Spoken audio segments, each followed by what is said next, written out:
What's going on, everybody? Welcome back to Talkin Sports with Jake. Hope we're all doing well. Let's get started with the NHL playoffs. Eastern Conference Finals last night. Florida Panthers defeat the Carolina Hurricanes 5-3. They win the series in 5 games, and they advance to the Stanley Cup Final. Stanley Cup Final will be a rematch of last year's when the Florida Panthers took on the Edmonton Oilers. Florida won in 7 games in that Cup Final, so I might be the same result, to be honest, but we'll get to that shortly. Florida wins 5-3. It was a great game, back and forth. Carolina goes up 2-0 after a period. Florida storms back of 3 quick ones in the second period. Back and forth, third period. Florida ends up winning. Empty net goal in the last minute or two to ice it.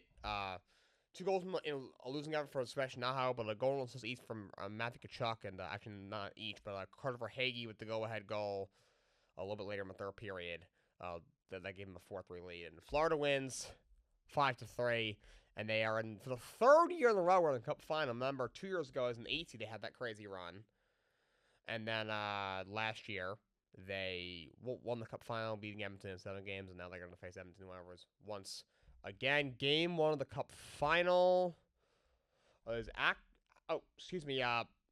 Oilers have not advanced yet. That's my bad, but they probably will be sooner rather than later. Tonight at 8 o'clock on ESPN, Oilers against the Dallas Stars in Game 5. Edmonton leads 3-1. Now, Zach Hyman is out. Looks for the rest of the year. He's got a shoulder injury. It's a tough break. He's one of their best players offensively. He also he backtracks better than most forwards. He's a great player.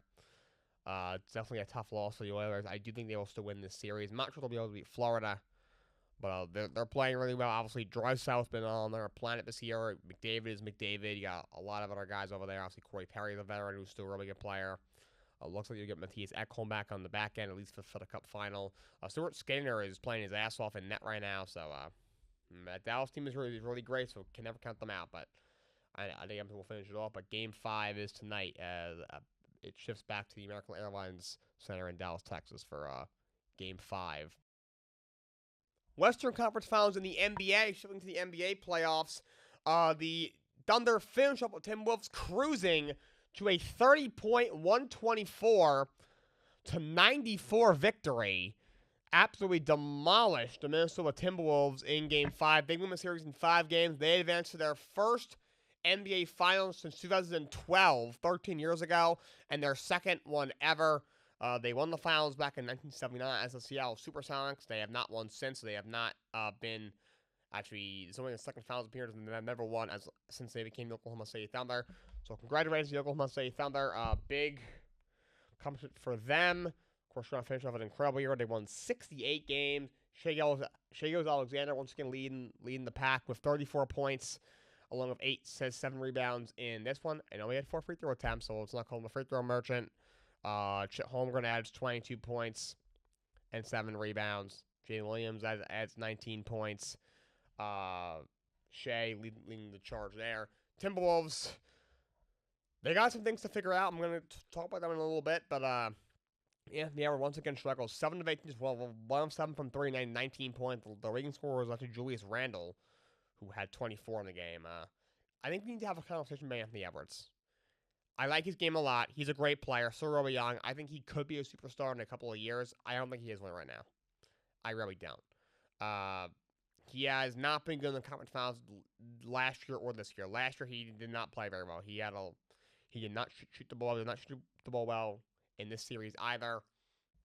In Game 4, he was just 5 of 13. And after the game said, I didn't have a bad game. I was like, oh, no, you did. You're the star. On top of you didn't score enough. You only had 13 shot attempts. Okay, that's not going to cut it. And then now this time around, 7 of 18, 1 of 7 from 3. I think in Game 2, he only was 1 of 9 from 3, so he was really bad in this playoff series. So, just not good enough. And also, not for nothing, I guess he's never score, but he played 39 minutes and had 2 assists. That's not good. So, they got some things to figure out, but I do not believe Anthony Edwards is a superstar. Yeah, I know that they're comparing him to Kobe Bryant. I get why. Same position. They got similar frames. Their play styles are similar. He's got, and has like a similar, he's kind of like same kind of player, I guess, with like the killer instinct kind of thing. He's been clutch in the past, maybe not in the conference finals, but in the past he's had some clutch moments where he's risen to the occasion. Very brash, talks a lot of trash. And kind of like has like that job not finished mentality in post game pressers, but just Kobe also got the job done. In games like this, Kobe would rise to the occasion. He would put up 30, 40 shots in a game, and he would, give you 35 points when he needed to. And after the hours, back against the wall, he's only shooting the ball 13, 15, 18 times. He's not even scoring 20 points. Like, that's simply not going to cut it. But congratulations to the Oklahoma State Thunder. They advance to the NBA Finals for the first time in 13 years, the second time since they became the Oklahoma State Thunder. But the Eastern Conference Finals continues tonight at 8 o'clock on TNT. Pacers, Knicks, Game 5, Indiana leads 3 games to 1. Series is back to Madison Square Garden. Of course, I'm hoping the Knicks are able to extend the series and at least put up a fight. At the very least, well, not very hopeful. Indiana's been the better team in this series. Just overall, they've been outplayed. Look, Jalen Brunson has been great. I mean, he did not play well in Game 3, although they were able to come back and win that game. And overall, he's been amazing this whole postseason. The guy's a dog. But Tyrese Halliburton in this series has been better. He overall has been the better player.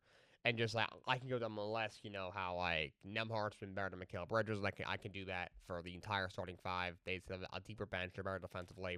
Rick Carlisle has outcoached Tom Thibodeau this year. They've been overall better. I guess you never say never. And obviously, I'm not completely giving up, but I just don't see the Knicks coming back in the series. Indiana is on a mission. And I do think there's a chance they finish it off tonight.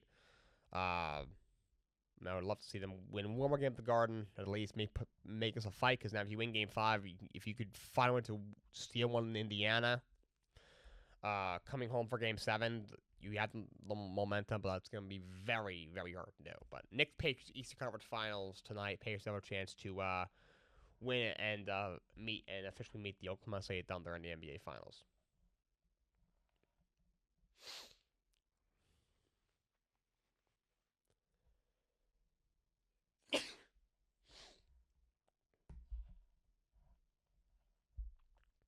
I'm going to continue my NBA offseason preview series. We're after today. We're actually going to be almost done with this until at least after the finals.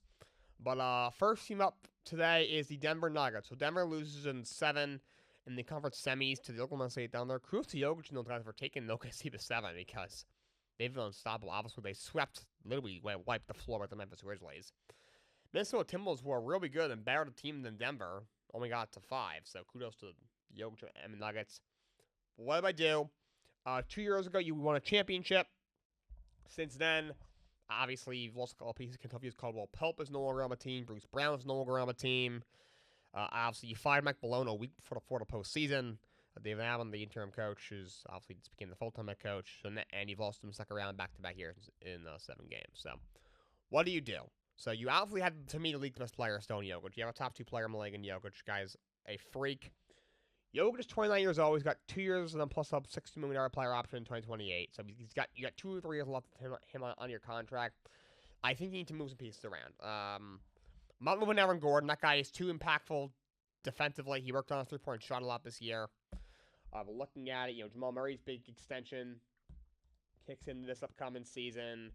You got Porter for 2 more years on what's becoming a really bad contract. Russ has an opt-out. It's only almost $3.5 million. I'm sure he'll take that. Same with Dario Saric. DeAndre Jordan's a free agent. He's cooked, though. Vlatko Konkar is also a free agent. And then looking at they have for the apron, they only have about $7 million in space before the second apron. So they're going to have to make a move or two. I think you have to try to find a way to move Michael Porter Jr. He's only 26 years old. And first of all, he's not that player that we all thought he was going to be. He's had a lot of injuries throughout his career. I stayed relatively healthy the last couple of years, but I think they've done a number on him. He did not have a good year this year. Was beyond bad in the postseason, especially in that second round series against the Oklahoma City Thunder. I think you have to find a way to move that guy. He's got 2 years and just under $80 million left on his deal. I think you got to find a way to move that guy. Get something. Get back a young role player and as many picks as you can for him. I also think they should look into moving Jamal Murray.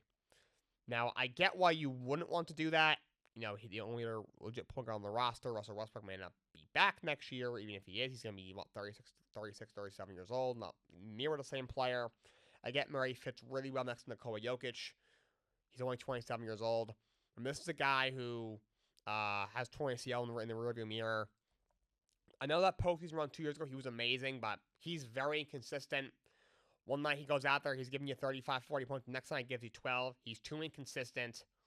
And he's a very good player, but he's just not great. He's just not good enough. So if I were them, I would go out and move Jamal Murray as well. He just, obviously, that huge contract he recently signed is going to kick in.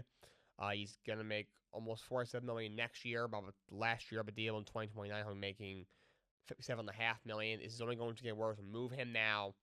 His value, I don't think, will be any higher. I get the inconsistencies, the knee injury in the rearview mirror, but he's still 27. He's a very good player, championship on his resume, and the salary's only going to get worse. So move him now. That's the guy you should get a decent return for. Get back a couple of young role players, and get back some draft picks as well. That's what I would do. As for your core, obviously you have Jokic, and then Aaron Gordon's a great player, really impactful player. Christian Braun had a really good year stepping into the starting lineup this year. I would look to extend him. He's only got 1 year left on his deal. I think some of these younger guys to step up that they've drafted recently, specifically Julian Strawford and Peyton Watson. Strawford had that one game. What was it, in game 3 or 4? Well, I forgot what game it was against the second round where he had about 15 or 20 points. He had the best game of his career. He's still 22. Peyton Watson is still 22. Even Zeke Naji, one of their bigs, he's got 2 years left on this deal.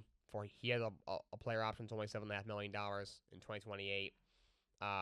He's only 24. They need those 2 or 3 guys to step up because there isn't a lot here outside of Jokic. So I would trade Porter and Jamal Murray, get as much as you can back, and then you need some of these young guys to really step up because they're in a bit of a tough spot right now. Denver Nuggets. And we're also going to cover the Minnesota Timberwolves, who, of course, just lose in Western Conference Finals. The only thing that I have to cover is the loser of the ECF, which will most likely be the Knicks, and then two teams in the finals. I won't do them until after the finals. But Minnesota Timberwolves, so they're in a bit of an interesting spot. So back-to-back conference finals appearances, cool. But now it's time for you to take the next step. However, that may prove slightly difficult. So I don't think Anthony Edwards isn't going anywhere. Rudy Gobert isn't really. I don't think you should trade him. He is 32. He's got 2 years left plus player option. Julius Randle with a player option for just under $31 million. If I had to guess, he's going to opt out. Naz Reid's player option is $50 million. He's almost definitely opting out. Nickeil Alexander-Walker is also a free agent as well. As in terms of what they have money-wise, they are only $12 million before the second apron. In terms of draft picks, I mean, they gave up so many for Gobert a few years ago.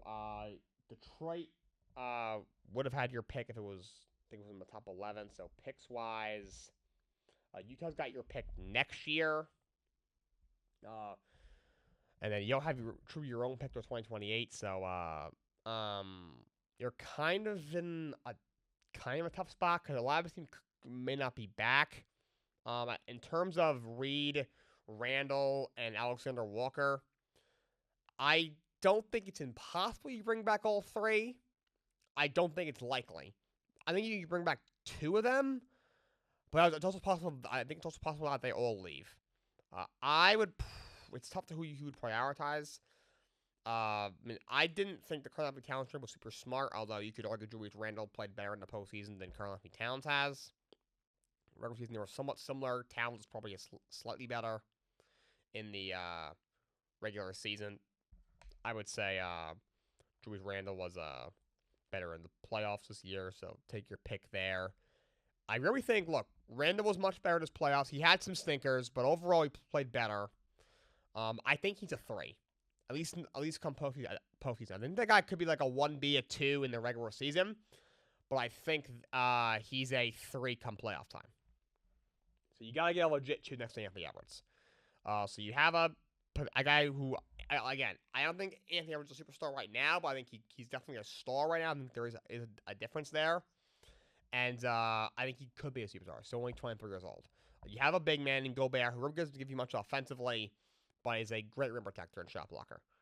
Then you have Jay McDaniels, who's a really underrated player, great defender, can shoot a bit. You have a veteran point guard in Conley, who's old, 37 years old, but still a really good defender, can score a bit. You have tons of role players. You have Dante DiVincenzo, who's a really good three-point shooter that you have on your bench. You get him in the Cat trade. And you trade to get Rob Dillingham in the draft last year. He's still 20 years old, very talented kid. Coming out that I like. Terrence Shannon's a guy who flashed in this postseason. You drafted him in the first round last year. I think they're going to look for him to take a step forward. But I think they should probably.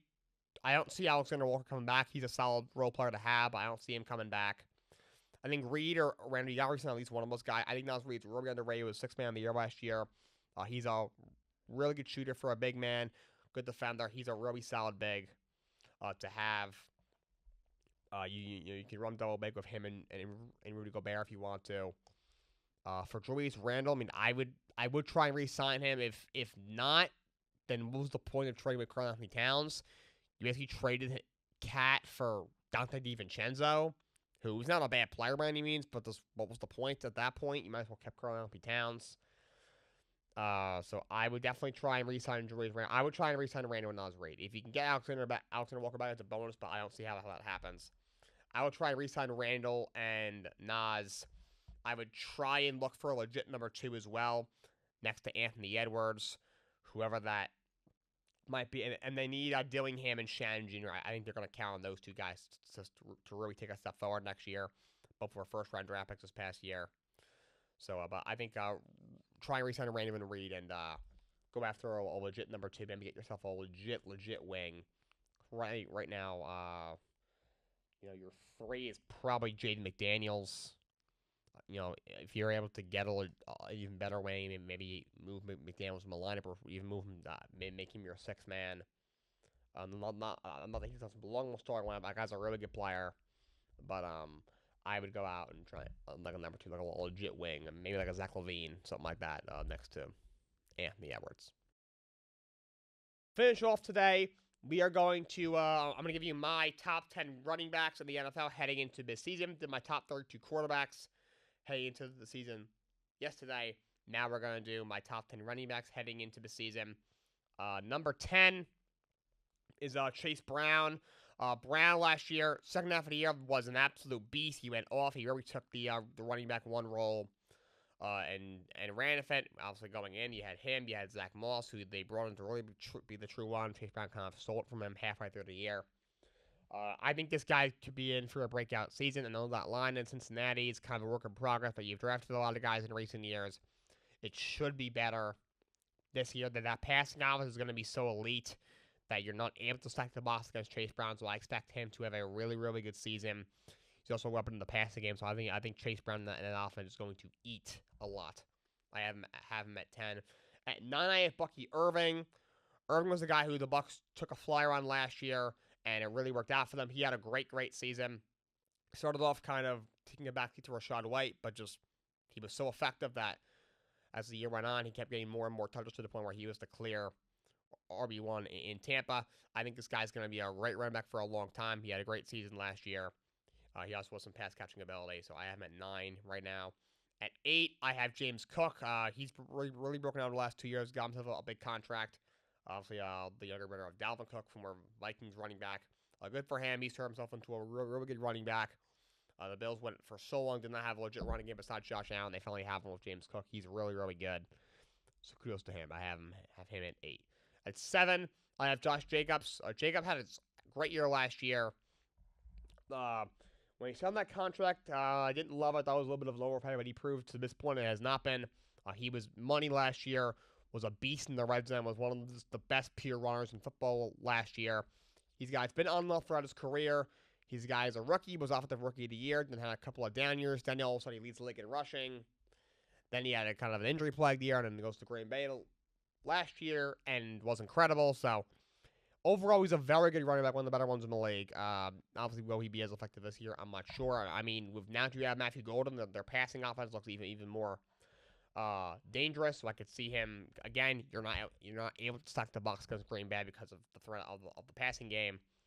So but I got Josh Jacobs at 7. He's a very good back. At 6, I have Jonathan Taylor. He's a bit injury prone. He's good for a solid 2-3 games at least to miss. But when he's healthy, this guy is as explosive as it gets in this league. Very explosive, and also a great pass catcher. Not sure he'll ever have the MVP caliber season that he had a couple of years ago. Hell, if he has not missed a couple of games, he might have won MVP. But he's a great running back, at least when he's healthy. He's been mostly healthy the last couple of years, misses a couple of games here and there, but he's mostly healthy. You are able to stack the box against him as well, which makes it even harder for him because they haven't had a passing offense in God knows how long. But overall, he's a great player. I think at times doesn't get talked about enough because of how bad that passing offense is and how bad that team is at times. But Jonathan Taylor, I have at 6. Top 5, number 5, I have Bijan Robinson, obviously coming out because a superstar, and you could argue maybe hasn't taken off yet. That's been kind of just because their passing offense has been so bad for a long time now, really since Matt Ryan retired, or not retired, well, got traded away a few years ago. And also, first year Arthur Smith didn't use him right. Last year, you get him in a better system, but to me, he still wasn't taken off yet, but he's still perfect. He's an elite back in this league. He's a special talent. I have him at 5. At 4, I have Jahmyr Gibbs, probably the most explosive back that we've seen in a while. That guy's the reason that I forget, do they call him Sonic, or is Montgomery Sonic with the Sonic and Knuckles thing? I forget which one is which. I think he's Sonic. There's a reason that guy, once that guy gets in open space, he's a dog. He is as explosive a back as we have in the league. Pass catching ability, the running ability, the yards after contact. He's everything you want in the running back to me. He's at 4. At 3, I have Christian McCaffrey. He missed a lot of last year, almost all of last year, but I still think if that guy's healthy, he is still an elite back in this league. You could argue when fully healthy, that guy is the best running back in football and one of the league's best players. Again, don't know if he'll be healthy, what will he look like, but I still think if that guy's healthy, he's still an elite level player. I'll put him at 3. If he's healthy, I think that's still a guy that is a game changer in this league. At 2, I have Derrick Henry. The guy's just a beast. People said last year when Ravens signed him, it's not gonna be as good. He's 30 years old. When running backs decline to 30, he's gonna be washed. No, you were wrong. Told you you're gonna be wrong, and I was right about that one. He ran for over 1,900 yards last year. The guy is a monster. Guy with that physique and the workout that he has, it was just bound to have a Hall of Fame caliber career. And he is gonna be a Hall of Fame when it's all said and done. He is an absolute monster. I have him at 2. Number 1 is Saquon Barkley. The guy went berserk last year. Look what happens when you put a real offensive line in front of Saquon Barkley and you keep him healthy. The guy would have had over 2,000 yards and possibly broken Eric Dickerson's record for rushing yards in the season if they play him that last game. They already look at the one season. They started to rest him. He's just absolutely unbelievable. He was an MVP candidate. Was offensive player of the year last year for a reason. He might be the most valuable non-quarterback in the NFL. I think it's a case for that. Saquon Barkley is the best running back in the NFL heading into next season. That's all I got for you guys today. Until next time, so long. Have a great day.